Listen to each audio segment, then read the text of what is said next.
Welcome back, and it's just about 7 minutes after the hour of 7 o'clock, and welcome to our Business Breakfast segment. And today, being Monday, June the 10th, is no different to other Mondays. On this Business Breakfast segment, we want to look at some of the challenges that businesses face in their growth and development in Trinidad and Tobago. So today, we have in studio Curtis Siewdass, and he is the author of The Business Coach. And we also have joining him Ingram Bonaparte, and he is a successful business owner for a pest control company. Gentlemen, welcome to Business Breakfast. Morning. Thank you. Good morning. So let me start with you, Curtis. In terms of what you've been doing over the years, first of all, you're an author. Right. And secondly, you host a monthly business coaching session for small and medium-sized businesses, correct? That is correct. My whole focus is to create success one business person at a time. And as Ingram would tell you, it's really about helping people with basic things and strategies that I've created to give them a little upper hand and show them exactly how finance and cash flow really works. And really and truly, the things that I teach is simple things that produce a lot of results. That's what I focus on, because I really feel if things are complicated, you don't get it. But once things are very, very simple, it comes out and it applies to every single person. Now, the seminar is not only based for small business owners, it's based for individuals and small business owners. One of the things that really saddens me is that we have a large percentage of our population who is living paycheck to paycheck, and a lot of business owners also are living to paycheck, something like paycheck to paycheck from one contract to the next. And that's what I tend to want to change over the But I mean, financial freedom is something that you also advise people on. You coach people in terms of identifying the right strategies to gain a level of financial freedom. But how easy is it for individuals and business owners to really achieve what one might consider to be the nirvana of independence financially? The thing is, I always recommend to people, don't start with $1 million. Start with $1 in your pocket. I always tell people in the seminars, you start from step to step, from one step to the next. The three things you really want to concentrate on is your marketing, how you allocate cash flow, and how you operate your business. And these are the things that we teach in this seminar. Really, the pertinent thing is allocation of cash flow, and that is what helps people to go from your $1 to your $1 million. But some people will say, well, the issue is not so much the allocation of cash flow, the issue is really acquiring the cash flow in the first place. Well, let me ask you something. Let's just say you, for example, you say, okay, I am working or I have a business and I decide I want to market just for, in a certain way, and I get a result. But then I start to say, okay, like for instance, let's just use Ingram. Let's just say Ingram started to say, stop disease and come to my company, the best pest control company in Trinidad and Tobago. Immediately your mind changes to, okay, this might be the best pest control in Trinidad and Tobago. And that's what kind of gives you the results. What a lot of business owners are doing is they're throwing money out in advertising and expect to get a result. But advertising is based on triggering the market. It's based on really getting the market to understand, okay, the pain, and also what is the result of to solve that pain. Well, let me ask Ingram. Ingram, you developed a very successful pest control business. Correct. And you've been able to translate what you might consider to be a technical knowledge, your technical knowledge, into something that generates this cash flow. That's right. What is it that motivated you to take the risk, to go out there, to escape the plantation, set up your own business, and generate your own cash flow? Okay, great. Let me start by saying, though, I am employed, so I have a full-time job, as well as I run this particular business. So you have one foot in and one foot out? You can say so. All right. But I prefer to do what I like doing, what I'm passionate about, right? And I don't like sitting in an office just doing that alone. My job is good and I like it. But isn't that the secret to success? Doing what you're passionate about and finding a way to generate money from it? That is correct. That is correct. And so I set out to do that. And I have the technical skills of a pest control operator. Right. Right. Well trained, etc., etc. But having the passion and desire to do something and not having a roadmap to get to where you want to go, with practical applications like Curtis would teach, you understand, the practical way, and he makes finance and marketing simple for your mind to receive the idea. Right. And then you can put these principles into play and see the results of it. What were some of the challenges that you faced, I mean, in setting up this business and making it a success?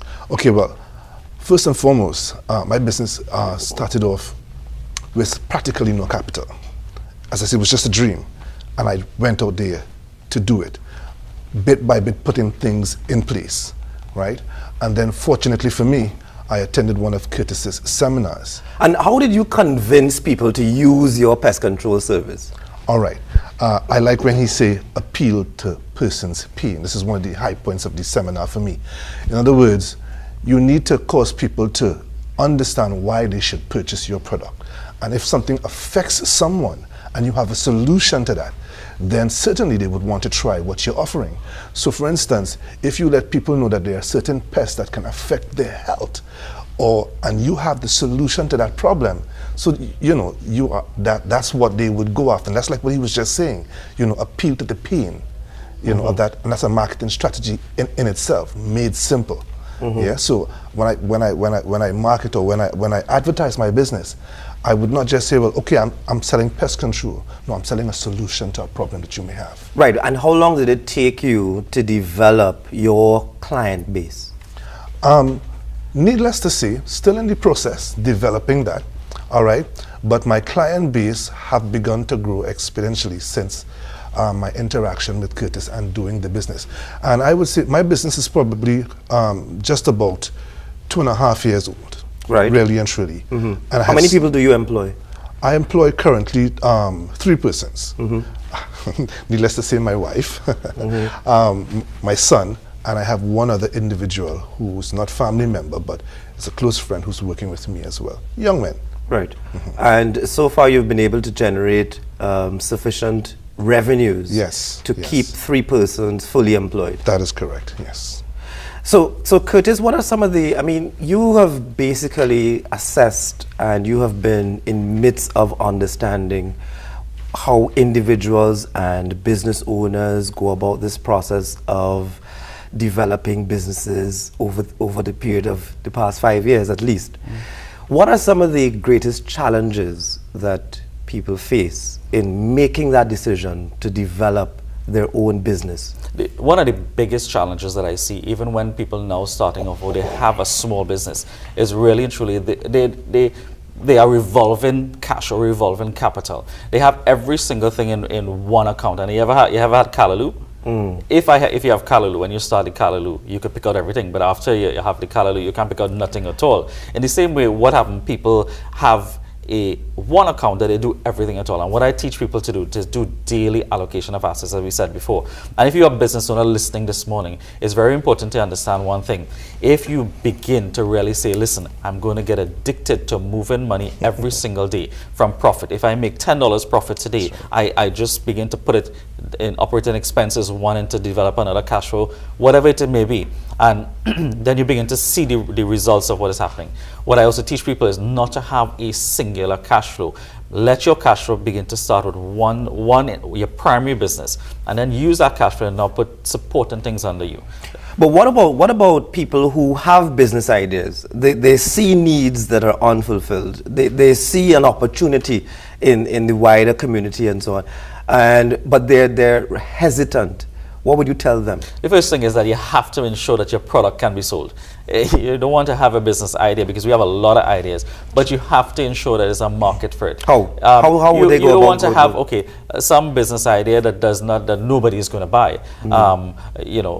But if you have some idea, let's just say you're at home and you're a mother or a single father or somebody at home and you say you're really good at making pepper sauce, right? I will tell people, listen, make a pepper sauce and begin to just distribute it right in your community, raise some capital, then use that capital now to go in a little further and a little further and a little further. Yeah, but suppose everybody is making pepper sauce and there's lots of pepper sauce on the shelves and so on. That's a wonderful how do they differentiate what they're selling from all the other providers out there? Wonderful. That's a good question. And in my last interview at another station, they asked me the same thing. I said, listen, nobody is going to like your product unless you tell them the benefits of your product. Nobody's going to like your product unless you advertise it in a certain way. Nobody's going to know about you unless you get in front of them and say, listen, this is the best tasting pepper sauce you ever had. There's nothing like it you can ever think about it. I mean, it will make your dal and rice and curry chicken or curry duck the best thing you could ever taste. And I'm sure that's appealing to you right now. So it's about marketing. That it is about correct. marketing. So you're going to have your monthly seminar is going to be this Saturday, 15th of June.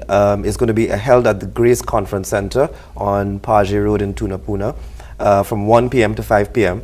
And the cost is $3.99. Right, and we're giving them a special today. If it is they register today, they email at moneyexpert001@gmail.com. Moneyexpert001@gmail.com. Right, they just email with their name and phone number. We are giving them $100 off. So instead of $3.99, the price goes down to $2.99.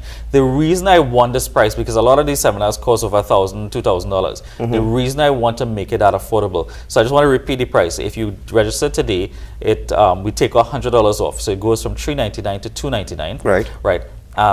The reason I want to make it affordable is because I know people are struggling. And it's just some simple information you'll get and put it into practice. But you must register today at moneyexpert001@gmail.com.